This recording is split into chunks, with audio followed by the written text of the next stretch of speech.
사람은 쉽게 안 바뀐다고 아까 말씀하셨는데요. 네. 우리 이 후보는 좀 바뀐 것 같습니다. 공급 주도의 부동산 정책을 내놓겠습니다.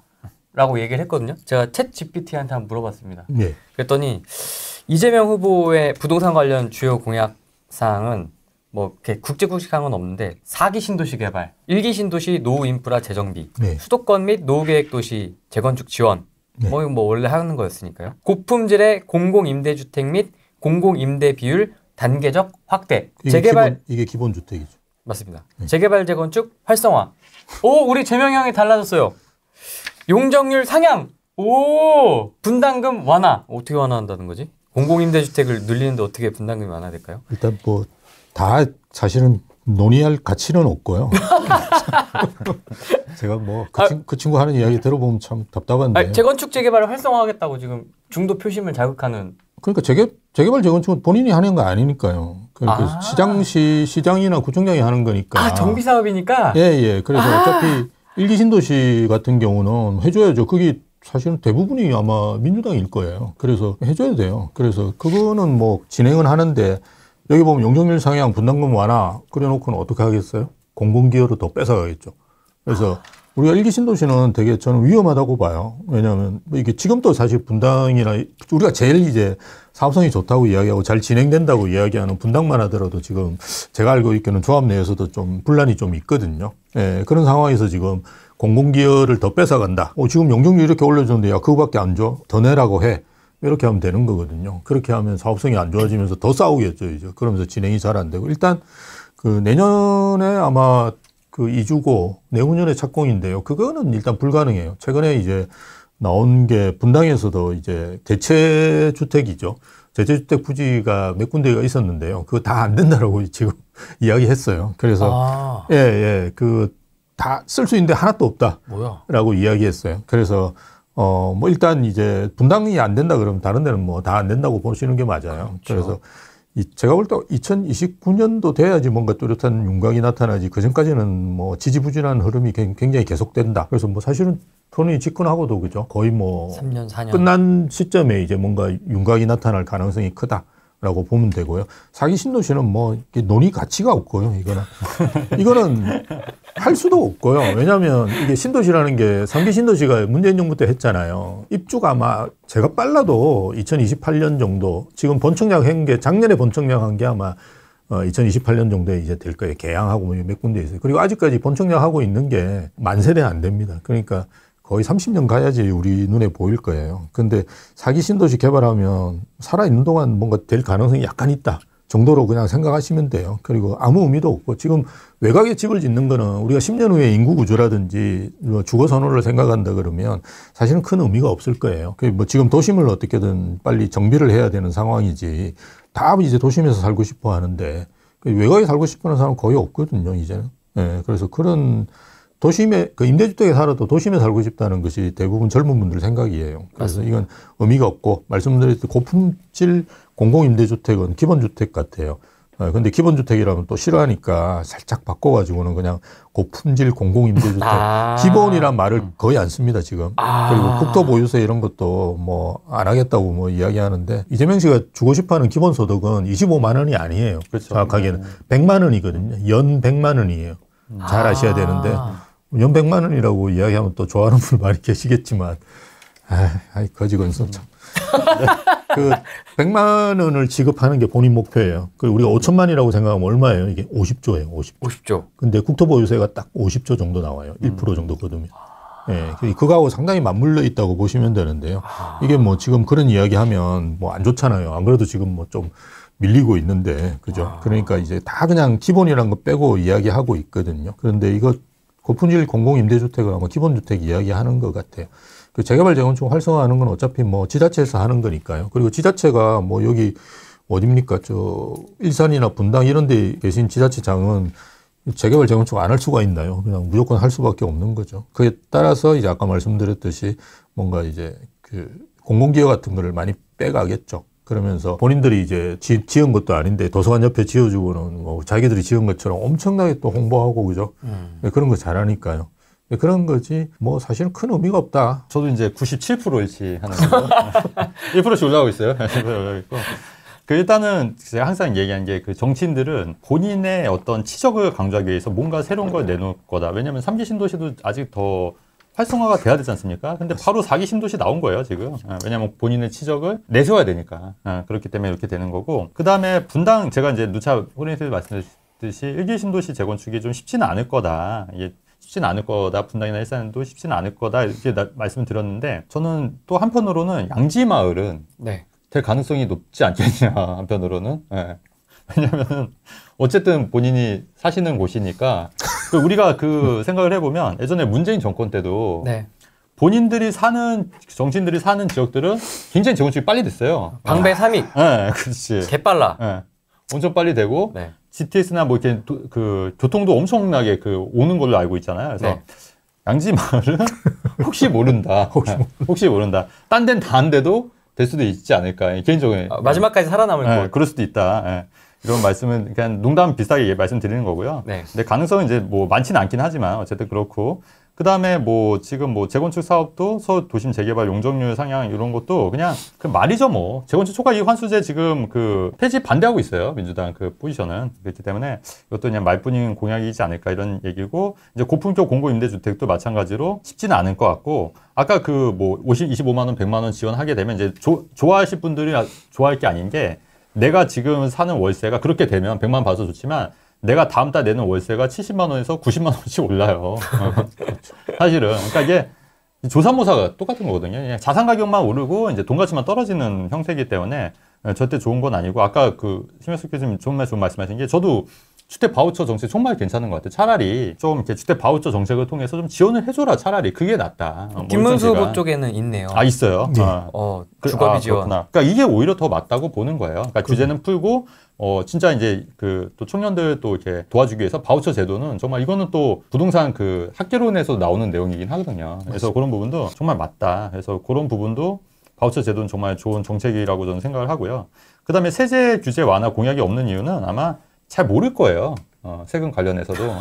그렇기 때문에 할 수가 없다. 이런 얘기고, 최근에 또 이재명 그 대표 그 거부성 그 아시죠? 논란 있었잖아요. 거북섬. 자기가 개발했다 했는데 그 웨이크보드 네네. 타는데 그 시흥에 있는 거북섬을 자기가 이제 개발했는데 거기 난리 났거든요. 지금 거기 풍지 박살이 났어요. 그래서 심지어 자살하는 분들도 생길 수도 있고 정말 심각하게 지금 난리가 났는데 마치 본인이 그거를 한 거죠. 그러니까 몇 년 만에 했다고. 그러니까 그거를 관심이 없는 거예요. 그냥 자기가 그냥 했고 그냥 관심도 없으니까 이런 얘기가 나오는 거라고 저는 보여지거든요. 그러니까 마찬가지로 이 부동산 정책도 이런 식으로 내면은 그냥 말뿐 그 선심성 그냥 그거 정책만 내놓고 실제로는 폭망하면 어떻게 하냐. 진짜 저는 개인적으로 이런 생각도 드는 거죠. 거북선처럼. 그럴까봐 좀 약간 좀 두렵다. 저는 그런 부분이 있고. 그 다음에 교통 인프라 이거 저는 요번에 알았는데 그 GTS를 김문수 후보가 했더라고요. 경기도지사 하신 게 굉장히 많더라고요. 평택 그 삼성 이전도 그렇고 그런 거에 했지만은 근데 정작 그리고 또 하나 또 김문수 후보가 잘한 게 그렇게 많은 업적을 했지만 그다음 파주 LCD도 유치했고 다 했는데 그런 거 전혀 없었잖아요. 그런 뭐 이렇게 뭐 문제된 거 없었잖아요. 근데 김문수 후보는 이재명 후보 같은 경우에는 측근 뭐 비리도 많이 있고 재판 중인 것도 있고 대장동 같은 경우에 하나만 했는데 불구하고 특히 또 거부성 한 것도 지금 난리지 않습니까? 거북선. 네. 근데도 지지율이 이렇게 높은 거는 참 이해 불가지만 뭐 어쩌겠냐 이렇게 생각이 듭니다. GTX DF도 있네요. 예, DF인데 아마 재사를 동안 안 될 거예요. 그래서 ABC 정도, BC도 지금 아마 B가 착공했나 뭐, 근데 C는 착공계 제출했다 뭐 이런 이야기가 이제 C가 착공했고, 근데 뭐 착공했는데 공사 안 하고 있죠 지금. 네. 예, 뭐 이게 뭐 정치적인 그런 일정 때문에 안 하는 걸 수도 있는데요. C에서 끝내는 게 저는 맞다. 라고 보고요. 이걸 뭐 전국에 간다 또는 촘촘하게 만든다 그럼 GTX가 아니 되겠죠. 그래서 그런 이야기들을 하는 것 같아요. 그래서 GTX 이런 거는 사실은 이건 뭐 깔아도 큰 의미가 없어요. 어차피 그 소멸되는 지역들을 이거 깐다고 해서 소멸이 안 되느냐면 그건 아니거든요. 그러니까요. 오히려 더 빨리 소멸될 수도 있어요. 그런 걸 우리가 빨대 효과라고 그러는데요. KTX 뚫리고 난 다음에 대구 같은 경우가 1시간 40분 뭐 이렇게 반만에 오니까 서울에 있는 병원이라든지 쇼핑 쪽으로 다 오는 거거든요. 그래서 대구에 그 튼튼했던 대백이라는 이런 게 다 망했잖아요. 그래서 그 유일하게 부산은 뭐 그전에 망했고요. 원래 부산은 왔다 갔다 합니다. 저 고향이긴 한데 근데 뭐 대구 같은 경우는 튼튼하게 지키고 있었는데 지역 정서가 근데 뭐 확 그냥 다 넘어가 버렸어요. 그래서 병원이라든지 쇼핑부터 먼저 망하거든요. 그래서 뭐 이거 깐다고 해서 꼭 지방이 살아나는 건 아니고요. 이거하고 좀 다른 형태의 그런 게 필요합니다. 그래서 제가 가끔씩 이제 지방 소멸 뭐 이런 토론회 예전에 대학에 있을 때는 나가면서 했던 이야기가 네. 제2의 서울, 제3의 서울을 빨리 만들어야 된다. 그래서 부산이든 뭐 강원도 같은다 그러면 뭐 강릉이 되든 원주가 되든 그런 한 곳에 이제 몰빵을 해야 된다. 모든 걸 다 줘야 돼. 그래서 뭐 철도, 공항, 뭐 혁신도시 뭐 이런 거 있죠. 그다음에 경제자유구역 이런 것도 되게 많아요, 지방에는. 근데 그런 거를 그냥 한 도시에 줘가지고 그 도시를 키워야 된다라는 이야기 했는데 다 지금 찢어버려가지고 강원도도 같은 경우도 강릉에 뭐 철도 들어오고 공항은 뭐 양양에 있고 뭐 경제자유구역은 동해에 주고 동해에 그 사람이 살지도 않는데도 경제자유구역을 줘놨어요.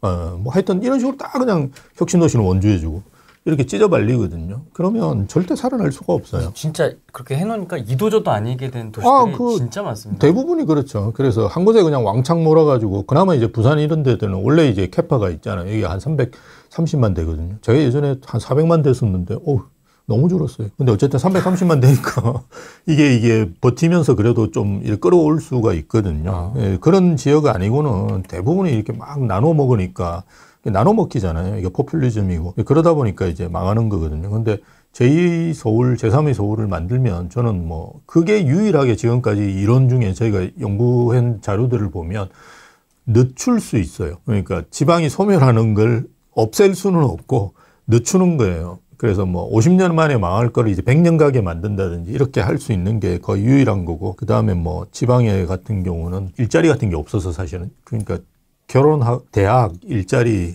뭐 이런 것 때문에 올라오는 거거든요. 사실은 인프라 뭐 이런 것 때문에 올라오는데, 예, 그거를 이제 일자리를 만드는 게 제일 중요한데요. 예, 그런 일자리 같은 경우는 뭐 산업을 육성해야 되는데 맨날 첨단 산업 이야기하죠. 지방 같은 데 가보면. 네, 이 부분 저랑 조금 이제 생각이 좀 달라지는 게, 네. 저는 이제 GTS ABC, 그러니까 GTS는 저는 괜찮다고 보는 견해가, 수도권에서 이제 아까 말씀하신 대로 이제 빨대 효과는 이제 상권이나 이런 것 때문에 아마 이제 그러니까 백화점을, 그러니까 9호선 뚫리면서 고속터미널이 그 상권이 커진 것처럼 그 좋은 상권으로 빨리 이동하니까 이제 상권은 이제 더 오히려 중심지가 더 발달할 수 있지만, 근데 수도권에 이제 저렴한 비용의 집값들이 굉장히 많아요. 근데 이제 강남에 출퇴근하면서 버스 타고 고속버스 타고 다니면서 하는 것보다는 GTS를 통해서 어쨌든 출퇴근이 가능한 지역에, 정말 저렴한 지역에 수도권에 있는 집 같은 경우에는 충분히 그런 메리트가 있다고 저는 보고, 또 그런 이제 시간을 많이 절약할 수 있기 때문에 그걸로서 나름의 의미가 있다고 보여지는 거예요. 근데 이제 다만 말씀하셨듯이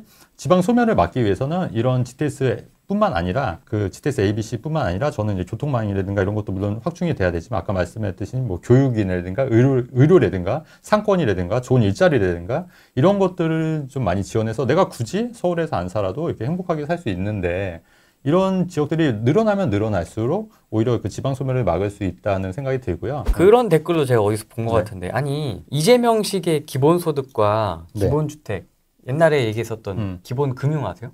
그 신용도가 높은 네. 사람이 네. 이자를 더 많이 내야 된다. 맞아, 그거 있었어요, 맞아. 네, 금리를 맞아. 더 높아야 맞아, 된다. 맞아. 소득이 더 높으니까. 맞아. 뭐 그런 기본금융에 대한 개념도 있었고, 그래서 네. 우리가 지금까지 좀 경험하지 않았던 반대쪽에 중앙집권적인 네. 어떤 통제 방식이죠. 네네. 시장을 통제하는 네. 듯한 그런 것도 한번 경험을 해봐야 되는 거 아니냐. 안 해봤는데 왜 벌써부터 이렇게 쫄아가지고 난리 법석을 떠고 너네는 왜 이렇게 선동을 하느냐? 근데 꼭 겪어봐야 아는 건 아니잖아요. 우리가 그런 반응도 있었습니다. 아무튼 그냥 딱 봐도 알잖아요. 알 수 있잖아요. 베네수엘라가 이런 비슷한 정책들 많이 내가지고 결국 망했지 않습니까? 이런 포퓰리즘 정책들을 내가지고. 네. 근데 이거를 꼭 겪어봐야 아는지 저는 그게 좀 정말 의아하고. 신 교수님은 어떻게 생각하세요?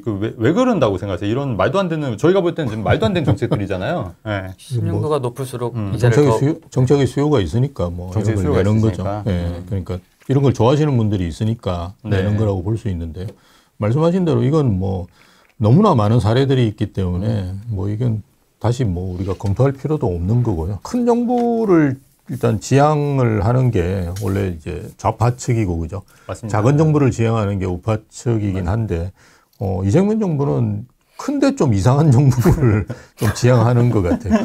큰 거를 좋아하는 거는 맞긴 한데, 좀 이제 기본소득, 기본주택 이런 거를 사실은 뭐 한 십몇 년 동안 이야기해 온 거거든요. 이게 뭐 1, 2년 사이에 나온 건 아니고 아시다시피 예전에 이제 대선 때도 나왔고 그전에도 나왔거든요. 이재명 씨가 지금 삼수죠. 예, 그래서 삼수를 하고 있는데 그전에도 나왔던 정책이거든요. 그걸 계속 이야기하는 걸 보면 여기에 대한 뭔가 신념은 있는 것 같아요. 그래서 제가 위험하다고 이야기하는 거고 잘 모르는데 경제학의 기본도 모르는데 신념만 맞습니다. 있는 거거든요. 그러니까 정말 위험하죠. 잘 알고 있습니다. 호텔 경제 되게 잘합니다. 저도 이제 좀 황당하게 생각하는 게 그때 토론을 보고 재밌게 봤던 게 뭐냐 그러면 그 AI에 100조 투자하겠다 이렇게 이야기하잖아요. 그래서 이준석 후보가 이런 이야기해요. 그러면 어디 투자할 건지 한 3개 정도로 크게 나눠보라 이야기하거든요. 그러니까 굳이 3개로 나눌 필요가 없고요. 이런 이야기하면 본인이 이제 모르는 거예요. 그렇죠. 그걸 예산이라는 거는 우리가 이렇게 잡아보면 25만 원도 똑같습니다. 그걸 이제 100만 원 만들려고 하는데 한꺼번에 100만 원 다 주면 이게 또 정치적으로 별로 재미가 없거든요. 분기별로 한 25만 원씩 주면 그 계속 꺼들 수 있잖아요. 그걸. 본인만 쳐다보고 있을 수 있으니까. 1년 내도록 쳐다볼 수 있게 만드는 거하고 1년에 한 번만 쳐다볼 수 있게 만드는 거 다르잖아요. 그래서 정치적으로 보면 그런 거거든요. 근데 우리가 이제 이런 걸 계산을 해보면 25만 원 이렇게 안 나와요. 계산을 해보면. 왜냐하면 이게 승수 효과라고 그래가지고 뭔가 최대한으로 효과가 날 수 있는 그걸 딱 계산을 해보면 23만 5천 원 이렇게 나오거든요. 그리고 100조도 이게 100조가 나올 수가 없어요. 그러니까 뭐 내다보면 한 95조나 95조 7천 뭐 이렇게 나오는 게 기본적이에요. 예산을 짜보면. 예산이라는 게 그 100조 이렇게 딱 떨어지지 않거든요. 그렇죠. 예전에 이제 뭐 지자체 이런 거 작업을 해보면 그렇게 돼요. 100조란 건 뭐냐 그러면 아무 생각이 없다는 거예요. 아무 생각이 없이 그냥 만들어 놓은 거예요. 그 스태프들이 90조 합시다 이랬더니만 90조 뭔가 좀 이상하게 딱 안 떨어진다. 뭐 100조 하자 막 이렇게 한 거거든요. 그러니까 AI에 대해서 뭔지도 모르는 사람이 나와가지고 이런 거를 답변을 할 수가 없는 거예요. 그렇죠. 그러니까 이준석 후보가 볼 때는 너무 황당한 거죠. 우리가 정말 이렇게 국회의원만 돼도 알아요. 뭐 예산 짜고 이런 거를 그냥 대략적으로 우리가 무슨 99조 7,528만 뭐 이렇게 짠 건 아니잖아요. 그렇게 짜보면 한 95조 7천억 정도 뭐 이런 식으로 나오는 게 정확하게 예산이지. 이게 100조 이렇게 나오는 거는 정말 25만 원 뭐 이렇게 나오는 거는 정말 아무 생각이 없는 거예요. 아무 생각이 없는. 그러니까 그냥 이념만 있고 경제 현실 너무 모르고 경제학 원론 자체를 모르는 사람들이 대부분이니까 정말 이제 심각한 거죠. 네. 맞습니다. 그걸 이제 현실은 이제 딱 보면 민주당 하시는 분들의 생각은 뭐냐 그러면 그 이념을 이렇게 투영할 수 있는 수단이라고 생각하거든요. 현실은. 그거 얼마나 위험한 생각이에요. 그죠? 임대차 입법도 그렇고.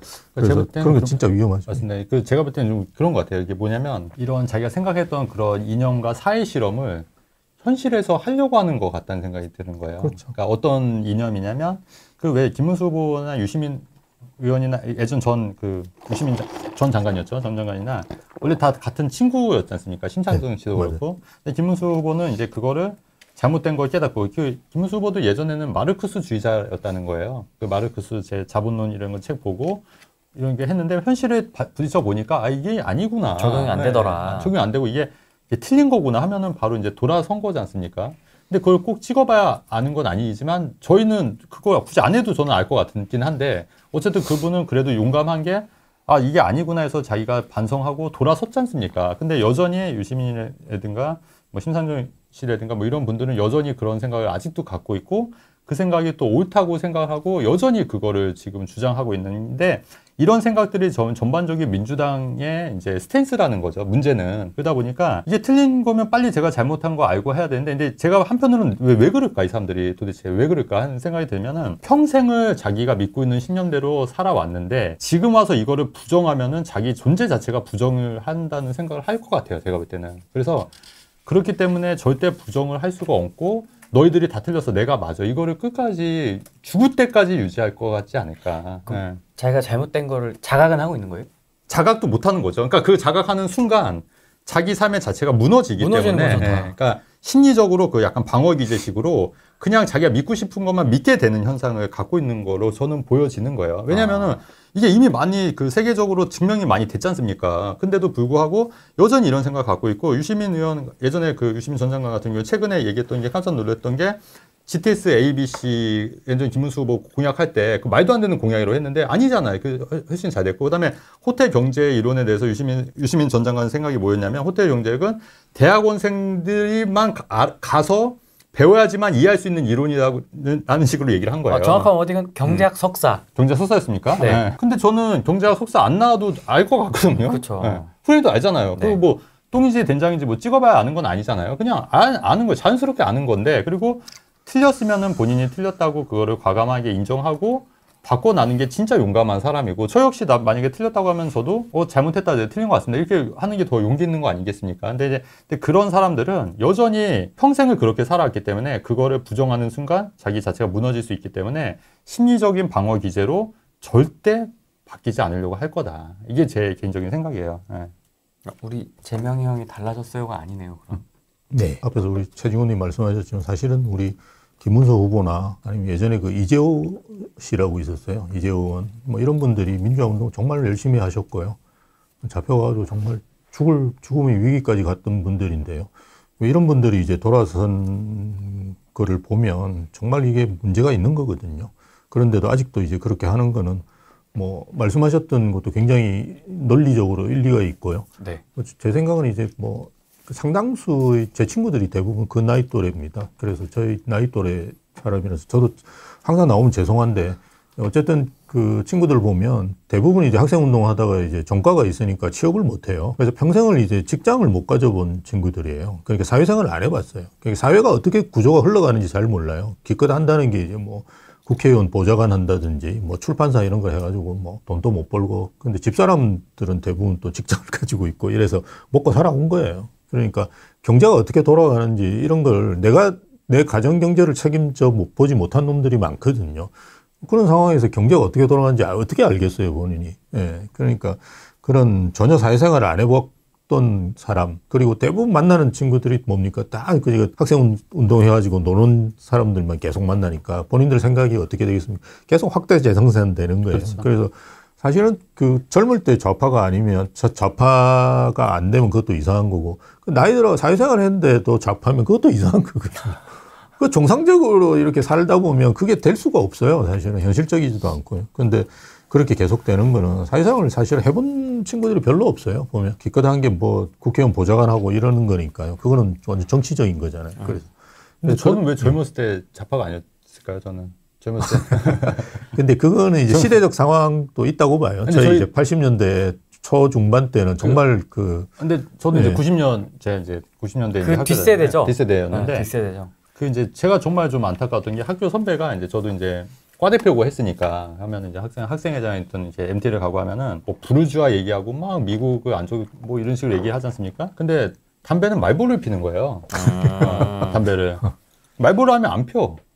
희한하더라고요, 그게. 모순이고. 그래서 뭐 저런 사람이 있나. 그리고 이제 그때는 막 대자보 같은 거 많이 있지 않습니까? 네. 그뭐 5.18 광주 뭐 그런 거 있었어요. 그러면 저도 약간 충격이긴 했어요. 하지만 또 그런 사람들이 이렇게 운동권 선배들이랑 얘기를 하다 보면은 좀 말도 안 되는 얘기를 좀 한다는 좀 인식이 굉장히 강했었고. 그리고 이 사람들이 좀 문제가 뭐냐면 항상 모순적이에요. 예전에 그 쿠바 그 체게바라 있지 않습니까? 체게바라도 보면은 롤렉스 매니아였던 거 아세요? 롤렉스 매니아였어요? 롤렉스. 자본주의 상징 롤렉스 매니아였던 거고. 그러니까 항상 말과 행동이 다르고 모순적이고 하지만 말은 굉장히 뻔들하게 하는구나. 근데 정작 본인은 돈을 엄청나게 추구하고 권력을 엄청나게 갈구하고 있구나. 저는 그런 느낌을 받았거든요. 근데 똑같은 것 같아요. 정치인들도 보면은 말은 되게 뻔지르게 하고 뭐 국민을 위해서 뭐 이런 식으로 얘기를 하지만 정작 본인들 자산 축적은 어마어마하게 돼 있고. 최근에 요번에 그 공영국 씨 있지 않습니까? 대선 토론.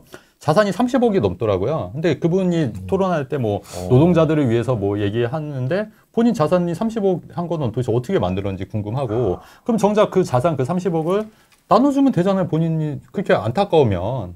그렇게 해서 하면 되는데 그건 또 아니잖아요. 부자들 뺏어서 나눠줄 생각만 하지. 저는 그것도 굉장히 모순적이라고 저는 봤거든요. 열심히 사신 분이군요. 네. 근데 네? 열심히 사신 분. 그러니까 열심히 산 거는 뭐 좋다고 할 수 있는데 그러면 부자들 뺏어서 나눠주는 거에 대해서는 굉장히 강조하면서 정작 자산은 본인 30억을 누가 뺏어서 주자고 하면은 본인 주겠냐는 거죠. 이게 공시가 이렇게 했기 때문에 한 50억 된다는 거예요. 그렇겠죠. 네, 네, 그러니까. 그렇겠죠. 야, 엄청나신 분이에요. 엄청나다. 근데 실거래인 것 같아요. 김문수 후보 같은 경우도 10억 정도로 재산이. 그러니까 김문수 후보는 오히려 재산이 10억이에요. 네, 그 양반 10억. 정말 청렴해요. 청렴하게 진짜 한 거야. 관심이 없는 것 같아요. 네, 진짜 관심 일만 없어요. 한 것 같아요.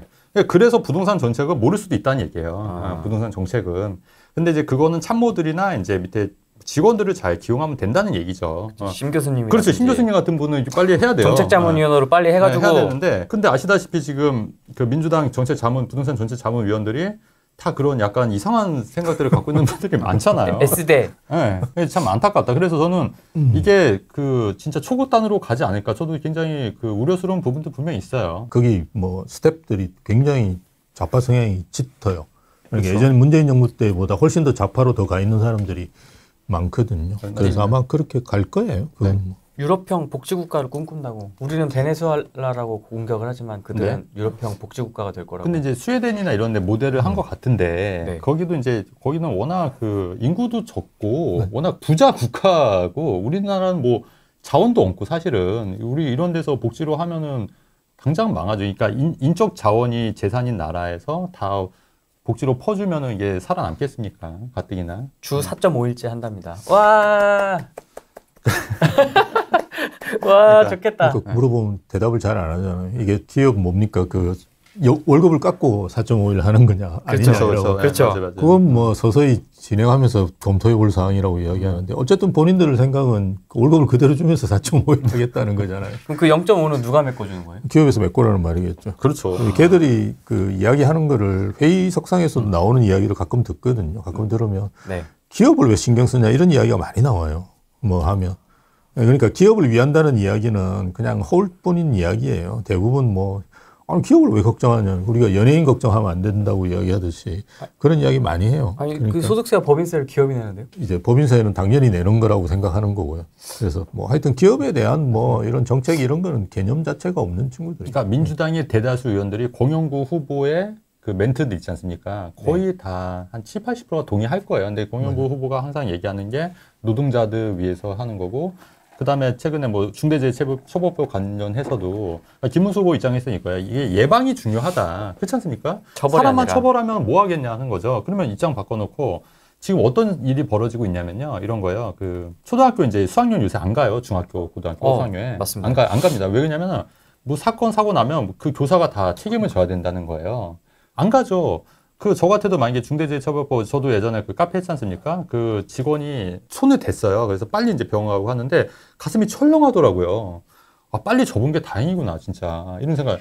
아니, 그러면 기업들이 진짜 무서워서 예방이 중요한 거지. 물론 이제 어쩔 수 없이 안타까운 사건들도 많이 있지만, 만약에 그렇게 됐을 때 사장, 대표가 처벌받으면은 사업을 하고 싶겠습니까?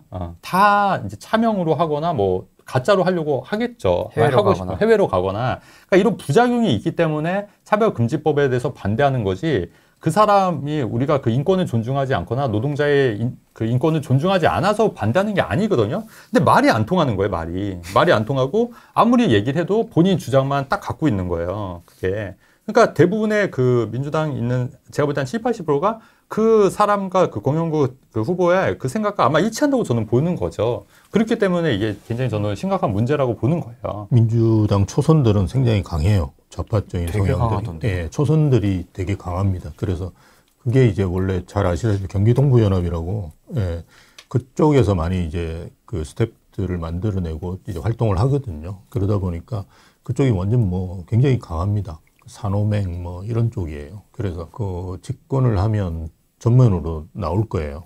코인 투자도 잘하던데. 예, 그래서 그런 우리가 뭐 이렇게 생각하는 이런 그 지금 이제 유화적인 제스처를 취하는 거를 뭐 그렇게 되면 저도 좋다고 생각하고요. 뭐 시장이 뭐 그렇게 심하게 요동치지는 않을 거니까요. 근데 어쨌든 우리가 예측한다는 건 사실 큰 의미는 없고요. 저도 뭐 예측해서 후랭이 TV에 나와서 많이 말씀도 드렸는데요. 그거보다는 우리가 대응을 해야 되잖아요. 맞습니다. 그래서 예, 최악의 경우를 생각하고 여러분들도 이렇게 뭐 자산 관리라든지 이런 거를 그죠? 뭐 하셔야 되는 거지. 이렇게 보고 최근에 이제 그 거래가 그나마 이제 좀 매수세가 좀 뜸한 거는 혹시나거든요. 혹시나 김문수 후보가 되지 않을까 이런 생각을 하는 분들이 계시거든요. 만나고. 이렇게 올라오면서 그럼요. 지지율이... 강남에 계신 분들은 야 혹시나 뭐 지금은 여론조사 다 거짓이에요. 뭐 이렇게 생각하는 분들이 있는데 저도 그랬으면 좋겠는데 어쨌든 우리가 그 최악의 경우를 대비하고 하셔야 되기 때문에 그런 상황을 상정한 다음에 이제 본인 자산을 어떻게 바꿀 건지 유지할 건지 뭐 이런 걸 고민하시는 게 더 좋지 않을까 싶습니다. 이렇게 수요를 당겨 쓰는 거라서 네. 7월 이후에 8월, 9월, 10월 되면 이게 또 다시 조정 장세가 될 것이다라고 보시는 분들도 있던데요. 예, 저는 이제 조심스럽지만 어쨌든 가격이 6, 7월 달에 거래가 많이 되면 가격이 좀 오르잖아요. 그리고 만약 이제 민주당이 집권한 걸 가정을 해보면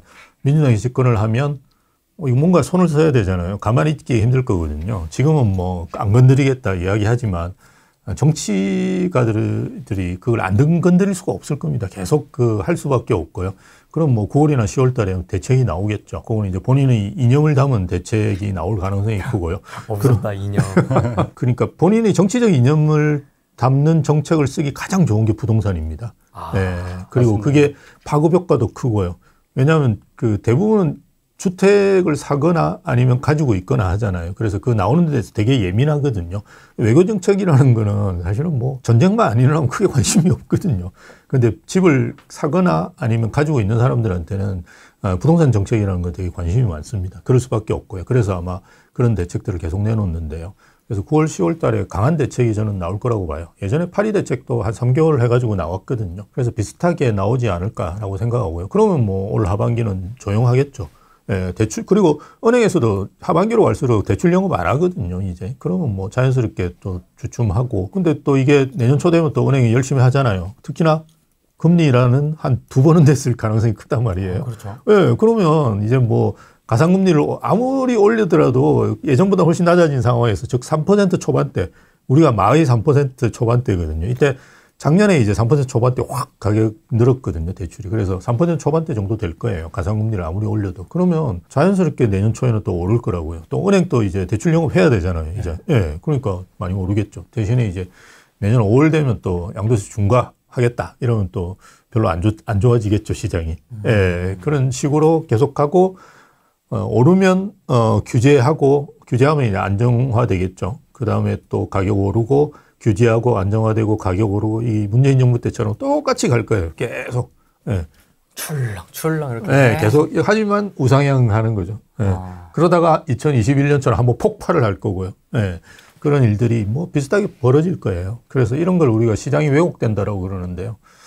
되게 불안하죠. 우리가 토제 같은 경우는 뭐 토제 해제했더니만 가격이 저렇게 폭등하더라. 사람들이 그렇게 생각하는데 그거는 폭등이 아니고요. 정상화되는 과정이라고 그렇죠. 보셔야 돼요. 왜냐하면 그게 눌러난 거거든요. 예, 거래보다는 거래를 막는 거잖아요. 그렇죠. 가격보다는. 근데 거래를 엄청나게 눌러놨다 보니까 이게 이제 한번 그 해제를 하면 정상화되면서 이제 가격이 오르는 건 그 전에 못 올랐던 것까지 같이 오르는 거라고 보시면 되는데요. 그걸 이제 폭등했다라고 생각하시면 안 되고요. 그래서 왜곡된 시장이 언젠가는 정상화됩니다. 예, 그때는 더 큰 이제 값을 치러야 되는 거죠.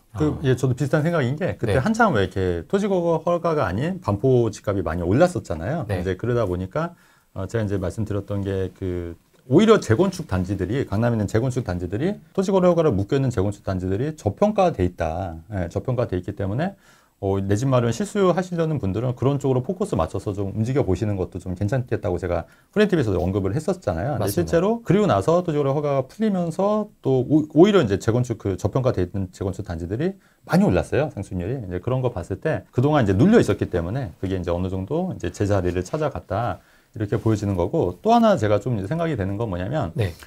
현 정권보다는 문재인 정권 때는 예전에는 그래도 현 정권에서는 토지거래 허가 이건 서울시에서 물론 한 것도 있지만은 예전에 그러니까 토지거래 허가를 이제 예전 정권에서 했었고 그걸 이제 오세훈 서울시장이 이제 계속 이어간 거잖아요. 네. 근데 이제 만약 민주당이 집권하게 되면은 나 이제 영원히 강남 못 들어가는 거 아니야? 또 이런 또 우려들이 포비아가 있는 것 같아요. 사람들 심리가 예전처럼 강남에 뭐 가재 붕어 처럼 살면 된다고 했던 것처럼 가붕괴. 강남에 누구나 살 필요 없다고 이렇게 얘기를 했었지 않습니까? 이 정권에서. 내가 살아봤는데 점점점 이러면서. 네.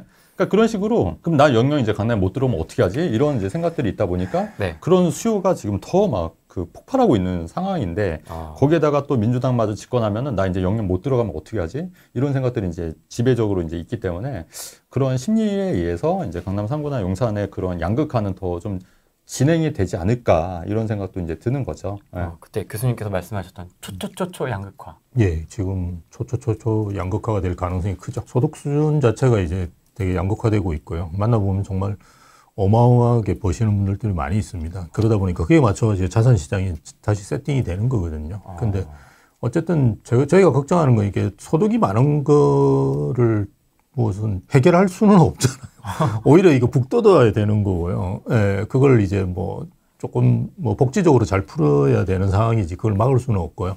대신에 이제 규제 때문에 우리가 양극화되는 부분이 분명히 있거든요. 그렇죠. 그래서 왜냐하면 이제 문재인 정부 처음 집권했을 때 우리가 5분위 배율이라고 하는 게 있습니다. 상위 20% 아파트와 하위 20% 아파트의 가격 차이를 이제 내는 건데요. 그게 4.7이었어요. 네. 예. 근데 지금은 12.3인가 그 정도 될 거예요. 거의 지금 3배로 늘었어요. 그렇죠. 너무 단기에 빨리 늘었잖아요. 이게. 네. 그러니까 이거는 사실은 소득은 아니거든요. 여기에 뭐 소득 부분이 들어가는 거는 뭐 1배 정도일 거고 제가 볼 때 2배 가까이 되는 건 뭐냐 그러면 규제 때문이거든요. 그러니까 뭐 이렇게 양도세 중과라든지 이런 것도 한 채로만 몰릴 수밖에 없는 상황을 만드는 이런 다양한 뭐 강남은 또 집을 잘 못 짓게 만들 수 있는 뭐 분양가 상한제라든지 이런 여러 가지 규제들이 들어옴으로써 초 양극화되는 건데요. 우리가 해결할 수 없는 거는 뭐 방법이 없겠죠. 그런데 해결할 수 있는 부분들은 해결을 해야 되는데 그중에 첫 번째로 해결할 수 있는 부분이 규제죠. 규제는 이제 좀 풀어서 이렇게 한쪽으로 몰리는 거는 이렇게 막아야 된다는 게 맞거든요. 그래서 최근에 이제 토호제 해제됐을 때 긍정적인 부분이다라고 생각했던 건 뭐냐 그러면 반포가 저게 70억 되는 건 좀 문제가 있지 않습니까? 우리끼리 이야기하더라도. 그런 거는 조금 분산시켜야 되거든요. 강남 일부러. 그런 그렇죠. 측면에서 좀 의미가 있다라고 저는 생각했는데 또 묶었으니까 이제 또 계속 또 올라갈 거예요. 그래서 DH 클래스입니까? 예, 그게 이제 입주하고 이러면 더 올라갈 수도 있겠죠. 그래서 예, 어쨌든 이렇게 양극화되는 부분 중에 규제로 인한 부분은 좀 어떻게 해소하는 게 좋은 것 같고요. 또 하나는 이제 저희가 왜 이게 양극화되느냐 보면 좀 오르는 데들이 신축, 뭐 한강 보이고 강남의 대단지 뭐 이런 거잖아요. 근데 우리가 예전에 신축하고 지금 신축하고는 좀 다른 게 커뮤니티라든지 그 유니트가 굉장히 많이 달라져 있습니다. 그래서 가보면 정말 좋네 이런 걸 많이 느끼거든요. 돈 있으면 살고 싶다라는 건 대부분 사람들의 생각일 거예요. 그래서 그런 거를 하기 위해서는 어떻게 해야 되냐? 빨리 재건축 시켜줘야 되는 거잖아요. 그래서 재건축을 빨리 시켜주고 아니면 이제 최근에 리센츠입니까? 그 커뮤니티 시설 이렇게 다시 하려고 했는데 그것도 뭐 거의 한 1년 걸렸어요. 지금 1년 걸려가지고 행정화가 난 걸로 알고 있는데 이제 해라라고 한 거죠. 그래서 이제 커뮤니티 시설을 이제 만들 건데요. 뭐 이런 거 안 되면 이제 커뮤니티 시설이라도 좀 빨리빨리 확충할 수 있도록 뭔가 좀 대안을 좀 만들어 주든가, 뭐 그런 걸 좀 해서 진행을 해야 되겠죠. 그래서 가능한 부분은 정부에서 이렇게 가능하도록 해야 되는데 그걸 안 하면 이제 그게 더 늘어나는 거죠. 그러니까 실제로 소득에 의해서 양극화되는 부분은 막을 수는 없고요. 이건 뭐 오히려 권장해야 되는 부분이고요. 오히려 복지 차원에서 해결하면 된다라고 보거든요. 근데 규제, 뭐, 그 다음에 이제 재건축 안 되게 만들어 놨다니까 계속 새 아파트 찾는 수요들, 이런 것들은 좀 막을 수가 있거든요. 정부 차원에서. 그렇게 할 수 있는 것들은 빨리빨리 진행해서 초 양극화 되는 거는 막아야 되지. 제가 볼 때 민주당이 집권하면 이게 한 15 될 거예요, 이제. 5년 동안 거의 한 2배 늘었다니까요. 네. 예, 양극화가. 근데 한 배는 더 늘지 않겠습니까? 그죠? 그렇죠. 예, 그러니까 이걸 어떻게든 막아야 되는데, 불안하죠. 저기 보고 있습니다. 근데 이제 민주당 이제 정책 입안하시는 분들이 이제 저희처럼 이제 시장주의자들이 아니라, 그죠? 이제 대부분 이제 규제 일변도로 하면은 이제 집값이 잡힐 거라고 이제 생각들을 갖고 있으니까 이제 그게 이제 좀 가장 큰 문제일 것 같고, 그때 전에 한번 언급했듯이 일본 집값이 1,000억이라고 말씀드렸잖아요. 네. 1,000억. 그거에 비하면 우리나라, 그러니까 근데 일본 사람들이 그 1,000억이라고 해서 우리나라처럼 막 집값이 뭐 1,000억이네 뭐 이렇게 막 난리가 나진 않잖아요, 사실. 거품이네 이러지 않죠. 그렇죠. 그냥 받아들이는 거예요. 그냥 시장에 맡기는 거고. 근데 우리나라는 뭐 80억 됐네, 90억 됐네, 100억 됐네 하고 언론에서도 그렇고 정치에서도 난리가 나지 않습니까? 사실 그게 뭐 개입할 그런 건 아니라고 저는 보거든요. 그냥 냅두면 시장에 맡기면 자연스럽게 정화가 된다고 보는 거고. 네. 그다음에 이제 우리 신 교수님 말씀하신 것 중에 규제 완화 중에서도 양도세 중과를 하니까 그 락인 효과로 인해서 매물이 잠기는 효과가 있는 거니까 오히려 그 가격이 오르는 효과가 누차 말씀드리는 거예요. 우리가 프레임TV에서 말씀드리는 거고. 네. 취득세 중과가 되니까 지방에 있는 거 다 팔고 똘똘한 채로 갈아타자. 종부세가 더 이제 1주택이 유리하다 보니까 내 거 다 팔고 가장 똘똘한 채로 가자. 그렇게 하니까 더 양극화가 되는 거거든요. 그러니까 지금 현재 강남 집값을 올리고 있는 게 사실 이런 정책들이라고 제가 누차 말씀을 드리는 거지 않습니까? 근데 이제 그거를 이제 우리가 시장주의자들이 아무리 얘기를 해도 안 받아들이잖아요. 심지어 그 오세훈 서울시장 같은 경우에도 최근에 재건축 그 잠실 주공 5단지 같은 경우에 임대를 한강변에 배치하라고 그 반려를 했다는 거예요. 소셜 믹스 해서 이러면서. 근데 이제 그것도 임대도 물론 근데 그거는 그 조합원들 입장에서는 좀 황당한 경우죠. 그리고 그거를 그 재건축 조합원들의 자산을 서울시에서 마음대로 재건축을 해주겠다는 그 빌미로 가뜩이나 뭐 재건축 초과 이익 환수 이것도 풀린 건 아니잖아요. 그러니까 이런 식으로 다 뜯어가고 그리고 그게 실제 가장 혜택을 받으시는 분들은 일반 분양을 받은 로또 청약에 당첨되시는 분들 혜택, 그러니까 아주 극소수의 분들이 혜택을 받는 거지 이게 뭐 자산 분배에 어떤 도움이 된다 저는 절대 그렇게 생각하지 않거든요. 그러면 네. 사업성도 깎아먹는 거죠. 당연하죠. 사업성도 깎아요. 그게 이제 손해를 이제 재건축 조합원들이 하는. 근데 이제 이런 식으로 자꾸 하다 보면은 이제 재건축도 안 하는 거죠. 그러니까 이게 무조건 재건축 하라고 해서 사업성이 있어야지 조합원들도 하는 거지. 자꾸 사업성이 없고 자꾸 손해 보고 공공 비율 늘려라 기부 체납해라 자꾸 이런 식으로 사업성을 깎아 먹으면 누가 재건축을 하고 싶어 하겠습니까, 사실은. 그렇게 되면 서울 요지에 있는 주택 공급이 더 안 되는 거거든요, 사실. 그러니까 이런 생각을 못 하고 되게 1차원적으로 무조건 토지거래 허가하고 DSR 대출 묻고 하면은 집값 잡힐 거라고 생각하는 1차원적으로 생각하는 것 자체가 굉장히 좀 황당한데 대부분의 이제 정책 위반자들이 이제 이렇게 한다는 게 더 우려가 되는 거고 더군다나 그나마 이제 국민의힘은 그나마 시장주의자들이 좀 있으니까 제가 하는 얘기를 좀 어느 정도 알아들 수 있는데 민주당에 계신 분들은 이런 시장주의자들이라기보다는 약간 좀 이념에 사로잡힌 분들이 많다 보니까 전혀 못 알아듣고 괜히 헛소리 한다고 생각하시니까 이게 더 큰 문제라고 저는 보는 거예요. 계속 이야기해 왔듯이 어쨌든 7월달 이제 스트레스 DSR 3단계 시행되고 어쨌든 대선이 끝나면 혹시나 하는 사람들도 역시나 이러면서 이제 움직이겠죠, 그죠? 예. 그러니까 6, 7월달에 거래가 많이 될 수밖에 없는 상황이니까 그때 이제 뭐 파실 분 팔고 살 분도 이제 오히려 지금은 그래도 그 대출 규제가 심하지 않은 때잖아요. 그래서 뭐 사실 수 있는 분도 좀 유리하다고 보거든요. 네. 특히나 스트레스 DSR 적용이 안 된다 그러면 어쨌든 한도는 늘어나니까요. 뭐 그렇게 해서 움직이시는 분들은 좀 움직이시는 게 저는 좋다라고 보고요. 네. 예. 그리고 내년 초에 또 어쨌든 지금 우리가 어쨌든 그 6월 1일 기준으로 해서 다행히 6월 3일 날 대통령 선거가 끝나니까 네. 지금 올해 내는 여러분 보유세는 이제 거의 끝났거든요. 그래서 그렇죠. 재산세하고 종부세는 다 결정이 됐어요. 그래서 뭐 걱정 안 하셔도 되고 내년 이제 6월 1일까지는 괜찮잖아요. 시간적 여유가 그렇죠. 있거든요. 그래서 조금 여유를 가지시고 움직이시는 거는 상관이 없는데 어쨌든 내년에도 또 제가 말씀드렸던 큰 이슈가 있잖아요. 5월 달 되면 이제 양도세 중과로 이제 넘어갈 가능성이 있거든요. 민주당이 되면. 그렇죠. 그래서 그 상황을 고려하셔가지고 이제 본인 포트폴리오 같은 걸 조정하시는 게 좋지 않을까 봅니다. 그렇죠. 그러니까 쉽게 말하면 이제 너무 많으신 분들은 이제 뭐 아직 확정된 건 아니지만 뭐 민주당이 집권하게 되면은 이제 좀 개수를 좀 줄이시는 게 맞을 것 같다 이런 말씀 드리는 거고 네. 무주택자는 이제 좀 빨리 살아 이제 아마 그 말씀이신 것 같아요. 무주택자나 1주택자 갈아타기 하실 분들은 네.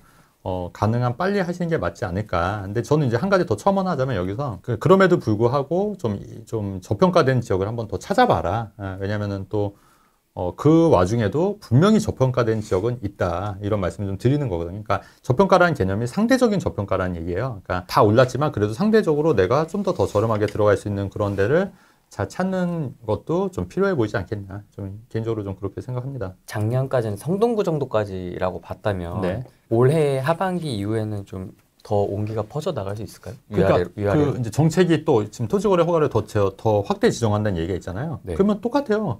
만약에 그거를 이제 성동구 과천이라든가 뭐 강동구라든가 뭐 마포구라든가 이렇게 지정할 거 아닙니까? 그러면 그 여파로 확장이 되겠죠, 당연히.